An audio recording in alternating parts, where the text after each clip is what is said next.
Ladies and gentlemen on the convention floor, please welcome Mr. David Mandel. Oh, jeez.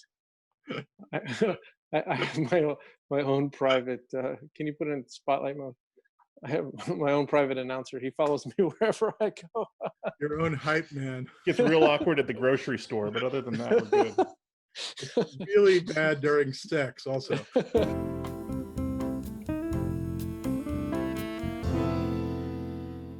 If you haven't figured out, David is a comedy writer, and funny things come out of his mouth just very naturally. Occasionally, The rest of us are, I don't know, kind of boring. So how are you today? I'm good. How you doing? How's this going?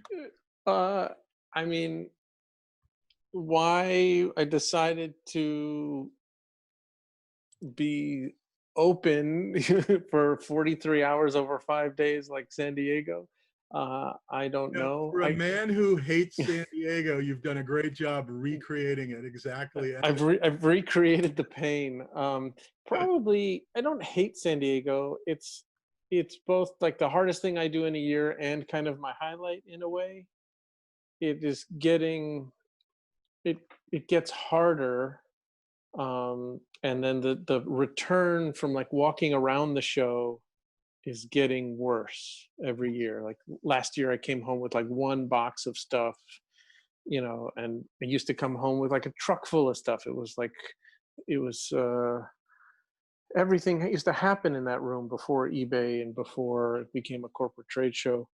But I don't know, I'm not going to stop.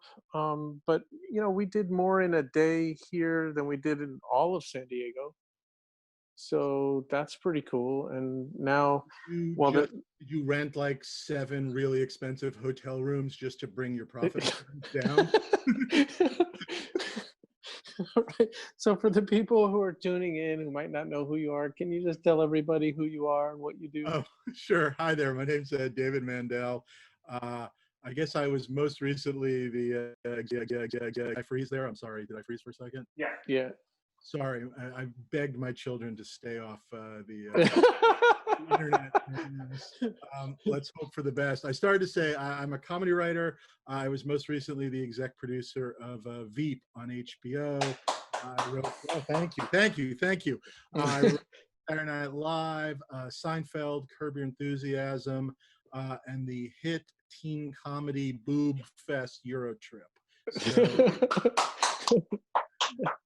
and yet I'm very hurt, and I think this is a good starting point, that in all the years and in all the guys that you work with, nobody has yet to make even a one-of-one like Eurotrip action figure. So what the fuck? Well, start right there. Now you've laid it down, and I don't know, the floodgates are open now. You're in trouble. People are, hey, I made this for you, and you're gonna be like, how much is it? Yeah, no, it'll be. I mean, it's already. They do that anyway, as it is. Wow. So, but so comedy writer and also collector. Collector, and that's what we're here to talk about, is collecting. Like, you collect a lot of things. I've seen a lot of things, and my mind has been. When people tell you, what do you say publicly about what you collect? How do you describe it? I guess I collect 1983, I guess, is sort of what I'm collecting when I'm 13 years old. I collect trying to, there is no real fountain of youth, but if I find, all the action figures and like Fisher-Price toys I had when I was 9, then I'll become young again somehow. But no, it's like I shouldn't say all of us. For me, it started, and the main part of my collection is that sort of that nostalgia thing, and how it expresses itself in different ways. So my collection is sort of 3 big things, or maybe 3.5, which is, one is the toys I had as a kid, and then that has grown into prototypes and in-store advertising, and then that journeyed into the bootlegs of things that never existed, funny things that shouldn't exist, and all of that kind of stuff. The original comic art, which is the hand-drawn comic art of the comics I read as a kid, but that has extended definitely into movie poster art, toy packaging art, I guess art in general connected to the things I love, magazine covers, all sorts of different things.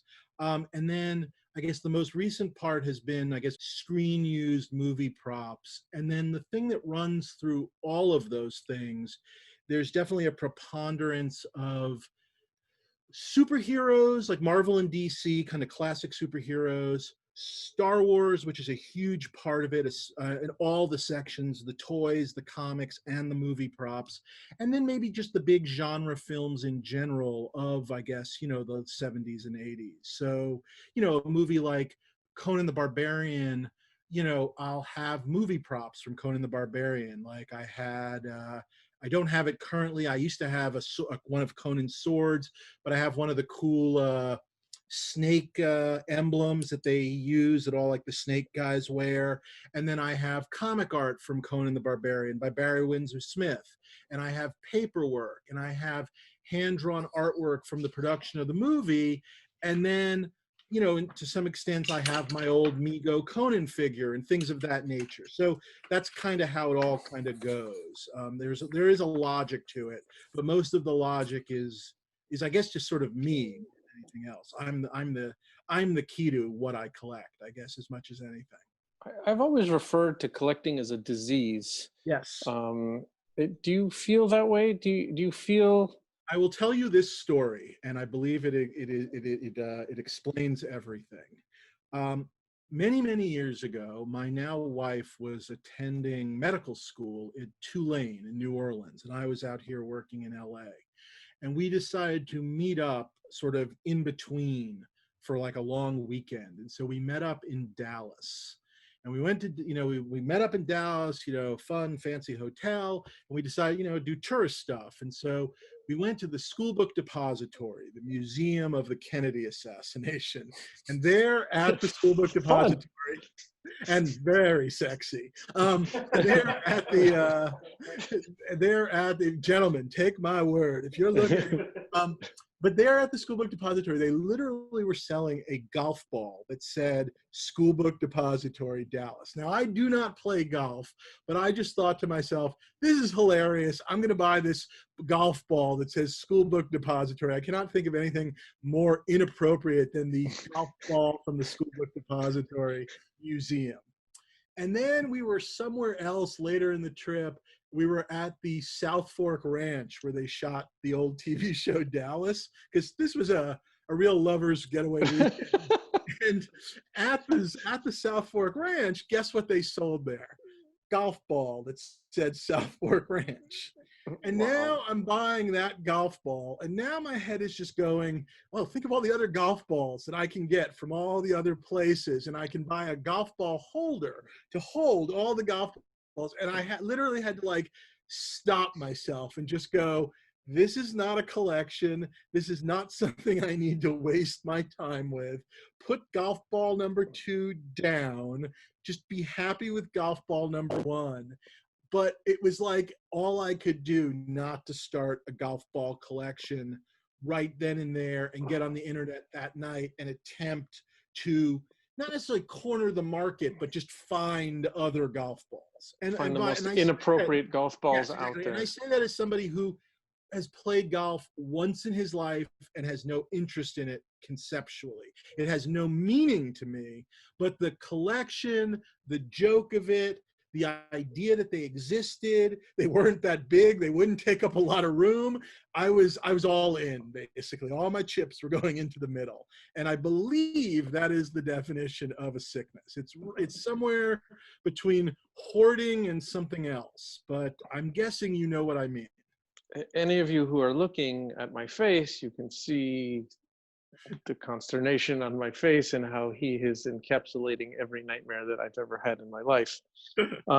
I will make the exception as I try to, stamp out and make the rules for myself to only collect this certain way, however I collect.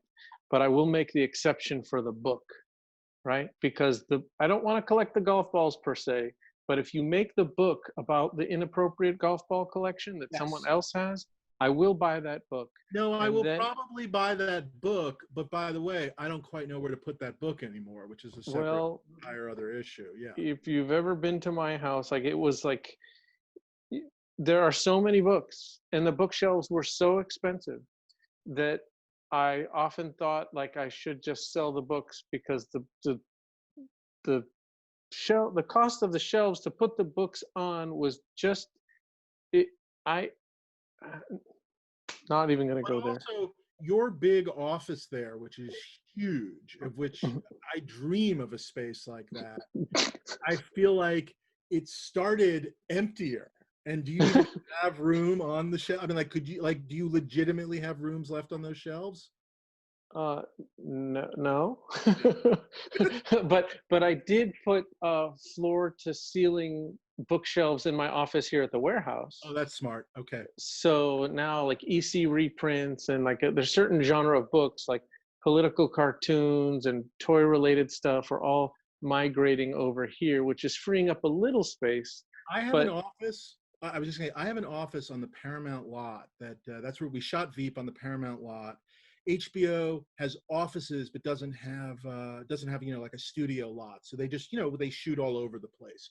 So we shot on Paramount. It's relatively close to my house. So when Veep wrapped up, HBO, I'm under a deal at HBO. I work for them. They got me a very nice office there. And the office obviously closed up when everything happened a couple of months ago, and it relatively recently reopened, although I have not been back. And part of me feels bad that there's an office sitting there that I don't feel comfortable going to for my own, just with the virus such as it is.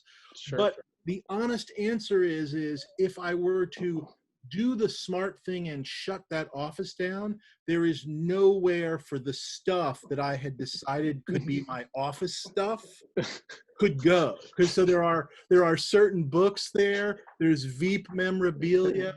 There's my Bizarro Superman collection, because one of the things I'll tell your audience, I wrote the Bizarro Jerry episode of Seinfeld a few gazillion years ago. Oh, thank you. And off of that, I have two Bizarro related collections. One is I have a sketchbook that I basically give to comic artists that I love and have them do original pieces. I will commission Bizarro pieces. I got a great one that's hanging in that office from what's his name, Mark Todd. Yes, Mark Todd did me a killer Bizarro piece, among other guys. And I have they don't make a huge amount, but it's a couple of shelves full of various incarnations of Bizarro Superman action figures, statues, mugs from Six Flags where they did like a Bizarro ride. And so the Bizarro collection is in that office because most of the stuff there, dare I say, were someone to steal it. It's all replaceable. So that kind of stuff is at my office, but there's no world in which the Bizarro collection could come back into my house without, I believe, my wife just murdering me. So I'm keeping my office is basically the end of that story. It's funny because someone in the comments says, I'm hearing an office heist plot forming in someone's mind. No, you can steal it. It's all like top value, I think there's like a statue that might be worth $100. So go for it. Please steal it. I will give you an address and directions. Yeah. Take it all.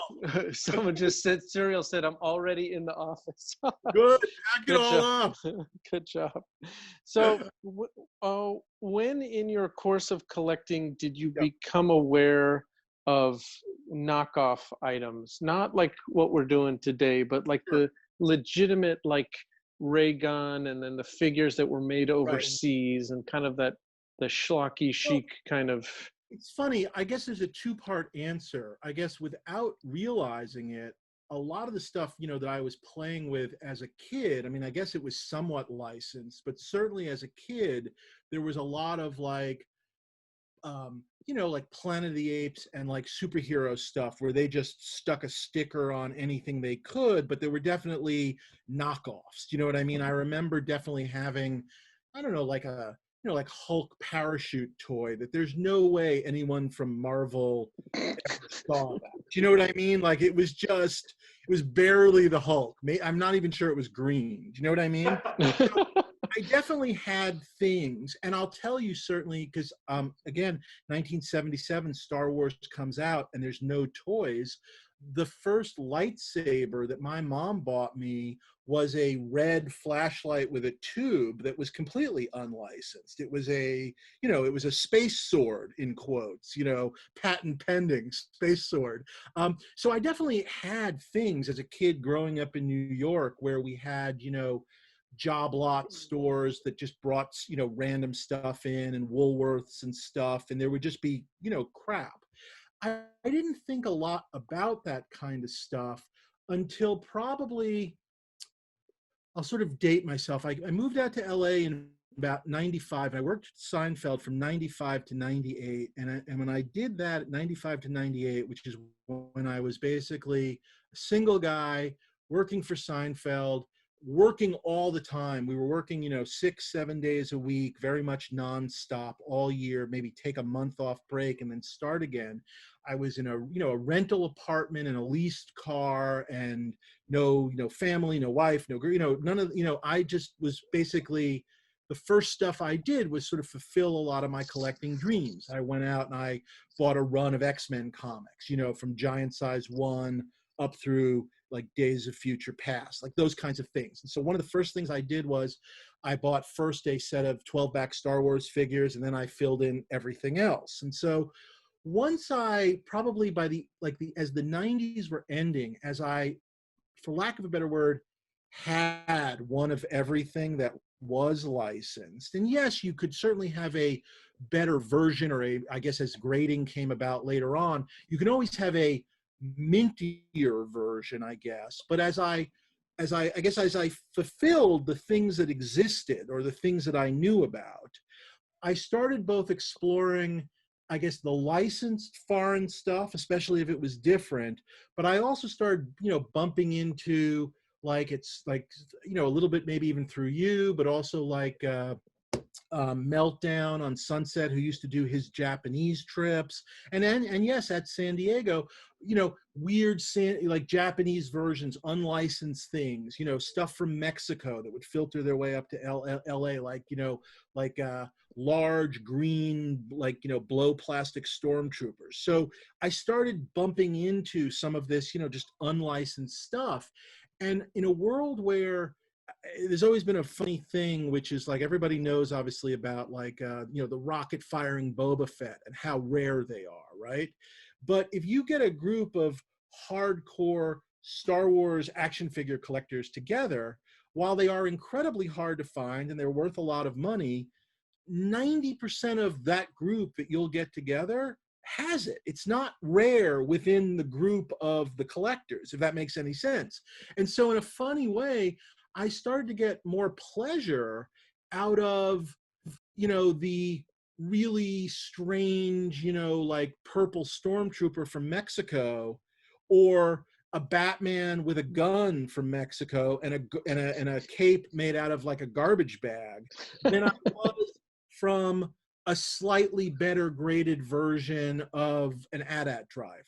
Does that, you know what I mean? And again, I think some of it was the quest to have weird and unique, and then probably a certain amount of ego, where on some of this stuff, while I'm sure they made lots of them because the materials were just changing, if I find a purple stormtrooper, I might be the only one with a purple stormtrooper because maybe they only had purple for a couple of days. And so there is that collecting ego thing that's very fun. And I'm not going to lie, also in most cases, the purple stormtrooper, from wherever, is probably not $100,000. Now, you could price it like that, and I'll probably buy it anyway. But most likely, it's not. Is I guess what I'm saying. So there was also something in some of the bootleg stuff was really interesting and enjoyable, and I got into all sorts of stuff. I mean, I loved those Brazilian lead Star Wars figures that were sort of unlicensed, where they poured the ones I'm talking about, where they poured the lead into the mold. So some of the stuff was more official, but some of it's just sounds horrible. Yeah, some of it's just wild and weird, you know, and I love that stuff. And then and then from there, it was sort of a relatively quick jump into like some of the stuff that obviously you do. And what's interesting to me is, from my perspective, I love when I see the guys that you work with and some of the other artists that, you know, I've found or you've turned me on to, who are also clearly influenced. And so there are guys bootlegging, doing their version of some of the old foreign bootlegs, like I don't know, like the Starcase figures and things like that. So I think that's really fun. And then, of course, when you get into things like, if anyone ever made a Eurotrip figure, come on, guys, we've been already talking for about 15 minutes. Start posting.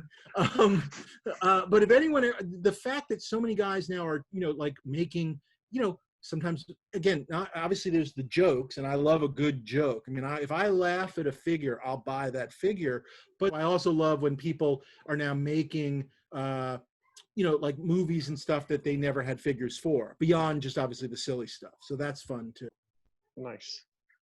So I think there's, so for those artists out there who remember when I'm still collecting Star Wars references in, you know, handmade resin toys, but when I was out there buying 2 of everything, now, you know, if you hit me up, I'm buying 1. I was always just buying 1 of everything from David, because I just got a standing order from him. He's like, hey, do me a favor, just whatever you buy for yourself, just buy me 2. And that lasted for about, I don't know, a year or 2. And then he was like, okay, that's enough. But the thing that we share in common is kind of this, and something I talked to Steve Sansweet about yesterday, which, because when we take a tour of his house, he always had this wood AT-AT up on the top shelf.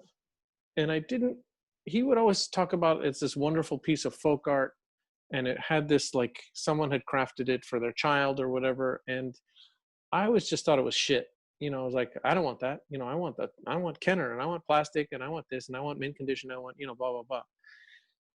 And as I got older and I just kind of burnt out, you know, on just the same plastic toys coming out, and the shelves filled up, and I got tired, and all those got sold, I really came to understand, and I kind of credit him with like turning me onto that idea of like how special this thing is that someone just created themselves. And now that's kind of like the aesthetic that I'm looking for. We talked about like the shitty ceramics, you know, that like some kid painted, like how I just always buy those and put those on the shelf, and then, you know, work like people like Mark Todd. And I just thought it's interesting, like the one thing where we've connected on this stuff is really this kind of like, well, it's Mark Todd, he calls his work innocent and naive. And I think, you know, I think you said that it was the work that you wish that you could have done when you were 12, but, you know, could never have done. And I just think it's interesting that that is kind of the aesthetic that I am like looking for. Yeah, I also think, and I don't know if Steve still calls it this, but at one point or another, I remember Steve, and I never thought about it, but I guess I think about it now. It's sort of similar to what you're saying about the things you notice and then don't notice later on. He sometimes would refer to it almost like as like folk art, for lack of a better word, you know, like where you can like go on like eBay and you can find like old carvings of Abe Lincoln, you know, like that's folk art, American folk art. And there's an element of that to what a lot of this stuff is in kind of a really interesting way, I guess. Right. So, you know, I like, there's that element. That's not why I do it, but I sometimes thinking about that is sort of interesting. I mean, there is, you know, officially, like from museums, there is a criteria for folk art. And I think it's, it has to be a tradition that was handed down. It had to be made by someone who was untrained. And there's like a couple other things. Well, I think we've got the untrained covered. Jenky's raising his hand as the untrained. Yeah. Yeah, it's definitely a go and learn as you go for a lot of people who've you know, kind of delved into this. So I don't remember what you bought this year. What did you pick up? Did you pick up something? Do you remember what they were? I definitely picked up a couple. I bought, I have as the too much Star Wars stuff in, I guess, the bootleg toy world. I've tried to pick and choose more. And so one of the things I've done in my own collection just to try and focus it, and I know Mhm. you like the Cantina guys, I Mhm. have kind of a Chewbacca focus that runs Ah, through movie props, toys, and I'm sorry, comic books, and into the toys and into the bootleg. So I definitely picked up the Chewbacca, the flat. Forgive me not knowing the name, but I had the bigger one from a couple of years oh, ago. the flat Bonnie. Yes, Yes, the flat Bonnie. Yes, yes, yes, yes, yes. So that that was was like one I grabbed right off the back, which I think is already sold out, but I grabbed could have. that quickly. I could have sold 20 of those. And she kept raising the price because it was like, she's like, this is too much work. And she's like, it was supposed to be 100 and she's supposed to make 20. And then she's like, I can only make 10. Can we do 150? And then she's like, I can only make 5. Can they be $200? I'm like, okay. I'm like, and I was like, can you make me an artist brew for 2? There's people that are angry, they can't get them. And she's like, you know, the poor, she's just, her Right. fingers are bleeding. And I'm just telling her, like, how about we print the card back and you just make the Chewbacca and we'll just card them that way. Like, can you make me 50 or 100 of those? And she's like, oh, you know, like the look on her face is like, oh, it just, you know. But it's, I mean, and by the way, though, I mean, I don't want to, how do you put this? I love the fact that she can't. I mean, I don't know what to say. It's crazy, but I love that it's that much more. You know what I mean? Like it's that much more like limited. And again, not from any sort of insane, like I'm going to sell this someday, but just, I guess I do love the fact that I'm not going to just walk into somebody else's collection and see exactly the same stuff. And there's something enjoyable about that for when I look at my own collection, I guess is the easiest way of putting it. Got it. So do you remember what your introduction to like the artist made bootlegs were? Do you remember the earliest thing that you saw? I mean, that was I think that was not right. it wasn't a traditional bootleg, but was. I think definitely it was a mix of a couple of things, but definitely the Sucklord stuff was very early on. You know, like the Gay Empire stuff, and then as he expanded his realm, and you know, now obviously, you know, different sizes and different things, but just those first, and I say this as a compliment, as for me, it's like when I used to buy strip art, this is the easiest way I can express it. When I used to buy strip art like Peanuts, if I bought an original Peanuts or whatever, or a Doonesbury or whatever, I want the joke to be good. And for me, that's kind of something that I've now, I guess, especially tried to focus on with my sort of bootleg toy buying, which is, and for me, Sucklord, more often than not, I laugh and I like it. So I think that was some of my earliest entry to it. And then, forgive me, I can't remember what they were called. That series of the very limited like Latina Star Wars stuff that was by what's his name who lives, you know, down in south of here. You know who I'm talking about? 2-Bit Hack. 2-Bit Hack. Yes. Especially with often how difficult it was sometimes to get him to make the stuff was also very enjoyable. Well, because he made all the Spaceballs figures, and you were after all of those. And then he would walk around. He would, and he still does walk around the shows with his little steel case. And if you find him, he pulls the stuff out. And yes. And not only is it the stuff that you know he made, but there's always like weird stuff that he's playing with that he hasn't even posted a picture of. And you go like, what's that? And again, I mean, I love it. I love it. And there's a hunt element that I think all collectors love, but I also I as an LA native and a Star Wars transplant to the LA world, those sort of I guess, you know, sort of LA Latino sort of, you know, like street life gang kind of stuff just was really fun and interesting to me. I sound very white, but I'm sorry. I mean, it just sounds like, you know, the way you describe yourself and you describe me and the other people who are collectors. It's just like, it's not only like this disease, it's like this addiction.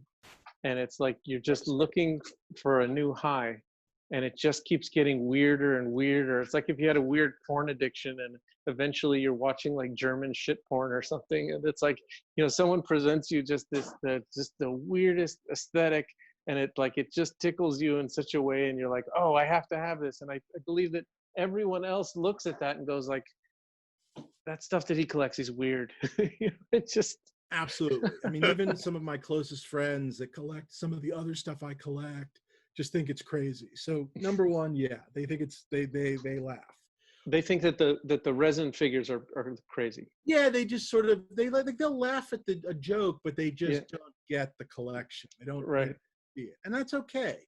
But they do laugh. And number two, yeah, there are definitely those weird, funny highs, and but I put I have expensive Kenner pieces that are like in a closet, and yet some of these like fun bootlegs, like what was it last year, a couple of years ago, the Beastie Boys robots. Remember that piece, the three Beastie Boys robots? The Beastie Droids. Yes, the Beastie Droids. By Dead Greedy. Yeah, I've got that up in my office. And again, I don't mean because I'm worried that someone can steal it, but I guess but I just mean I actually love having that up in my office and looking at it and other people seeing it. Do you know what I mean? Like, I enjoy that piece. I really do Sure. like it. And then I'll say sort of a third thing, which is, look, this is going to sound silly, but I guess maybe in, in 95, when I was the one buying Frank Miller art, there were also people going, that's crazy. And I didn't buy it then because I thought Frank Miller art was going to be expensive. I just bought it because I like it. And the only thing I can say about my collection is that I fucking like it. I mean, and I'm not trying to, I hope I'm not trying to come off defensive. I just mean, if you're not collecting what you love, then what is the point of collecting? I guess that's where I'm going with it. Sure. It's very fortunate. I guess we can just say that you have good taste because you managed to buy a lot of things when they were very cheap, and now they're kind of yes. I think very in I vogue. may have caused some of those markets, but yeah, that's a separate podcast or something. Someone was asking, what is the favorite toy that you bought from DKE? Oh boy. That's putting you on the spot. You don't have to answer. It's crazy. And it makes me feel bad, both in terms of my own terrible memory, but also some of the artists and stuff. I got to say, and again, forgive me, but I think when I bought the first, you know what I'm talking about? The altar piece, the very religious Vader in gold. You know what I'm talking about? The Skit one piece of the Brazilian Jesus, the yes, on exactly. top of the that piece. And I know there've been a lot of religious stuff in its, I don't mean to say in its wake, but I'll say in its wake, both by the artist and by other people too, and Buddha stuff and whatever. But the first time I saw like the sort of Brazilian Jesus Vader and like Stormtrooper on a cross, I was like, this is speaking to me on a level of Star Wars religion, fuck religion. That really, I have to say, definitely sent me down a path, I guess I'll say. People in the chat here are joking about having already stolen the Beastie Droids from your office. Like I said, I can replace it. I kind of don't like the direction that the chat has been going. There are so many better things to steal on the Paramount lot than my Beastie Droids. Whatever. So what's the future? What else are you looking forward to? Where do you see this all going as you're running out of space? Like, is there an end to it? Like, you're gonna just do this?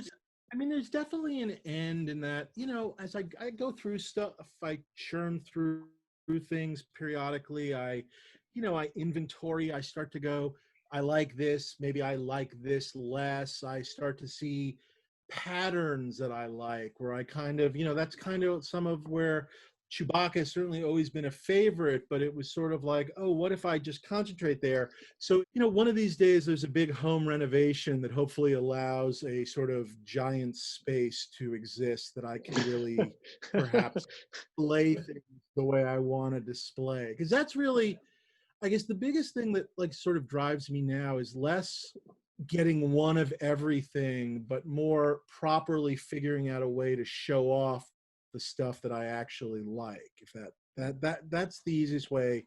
That's what I'm thinking a lot about now, is sort of, just having the room and having cases that work. And again, it's not that I want to go floor to ceiling, no windows cases and not be, because I want to be able to put art up and other things too. But again, the idea of being able to see what I have, I think is also part of the fun.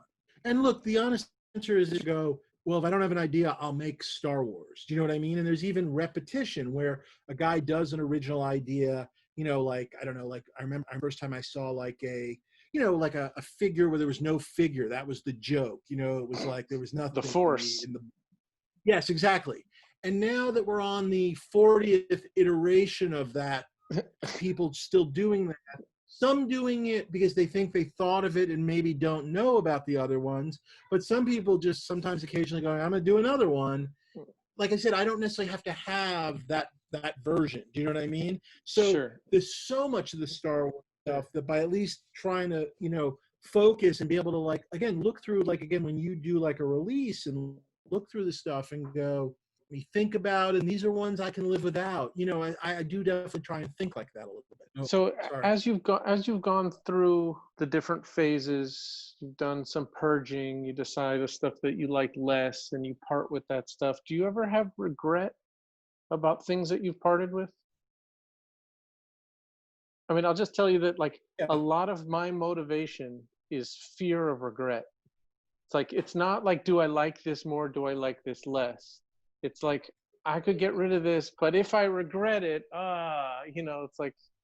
I don't disagree with that. I have rarely had regret. I think mainly because I do move pretty slow in that.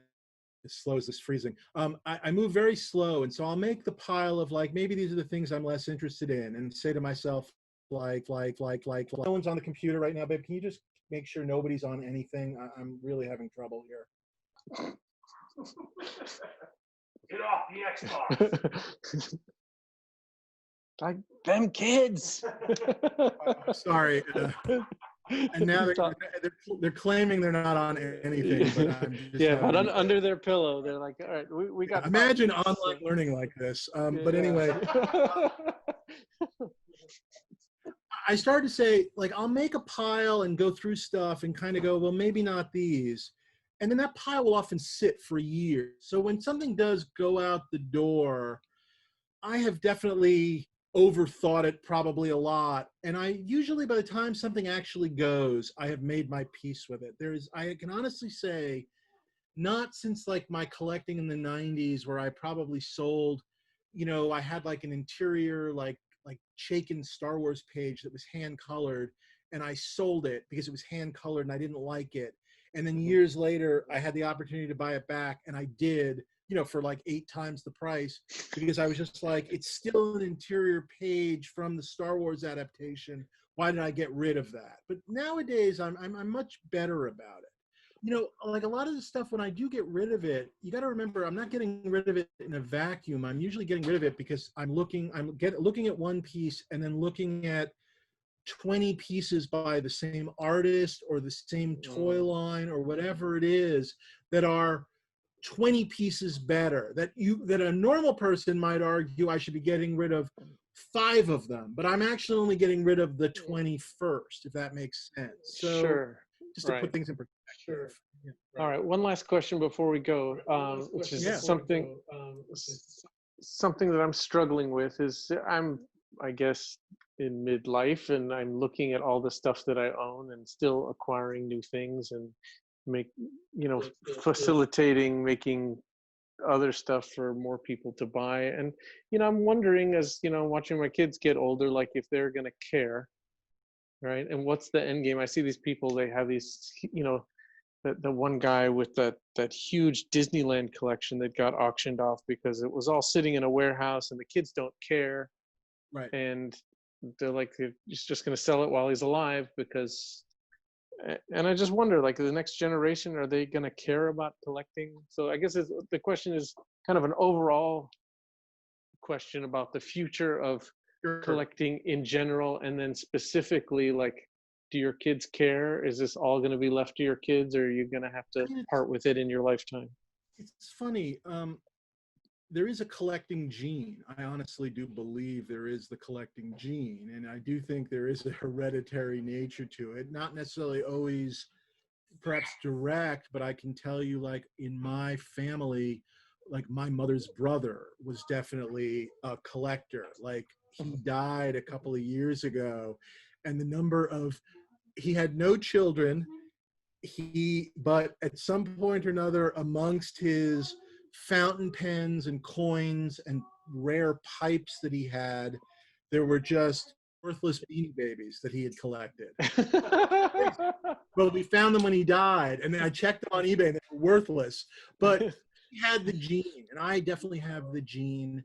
And I couldn't tell you whether my kids will care about specifically my stuff, but if you go in my son's room, the pop toys are on shelves with like plastic standees, and they're lined up in a very specific order. Ooh. Whatnot. And so I see the sickness in a good way, and whether he cares about this stuff or not. And there's definitely overlaps. He's, definitely, and again, these kids we're talking about younger kids, so I'm not sure they know.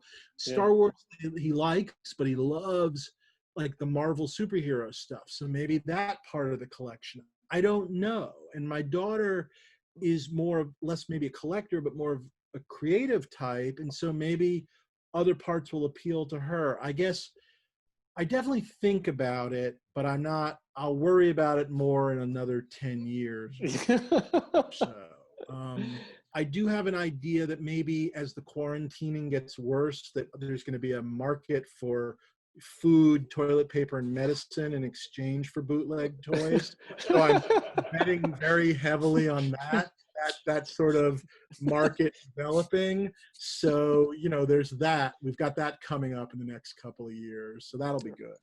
Awesome. Well, thank you so much for being with us. Hey, a real pleasure. I apologize about the internet. Sorry. Hey, to apologize to your kids, tell them they can go back to the video games. We'll talk to you soon. Thanks you again. Thanks, talk soon. Bye. Bye, guys. That was fantastic.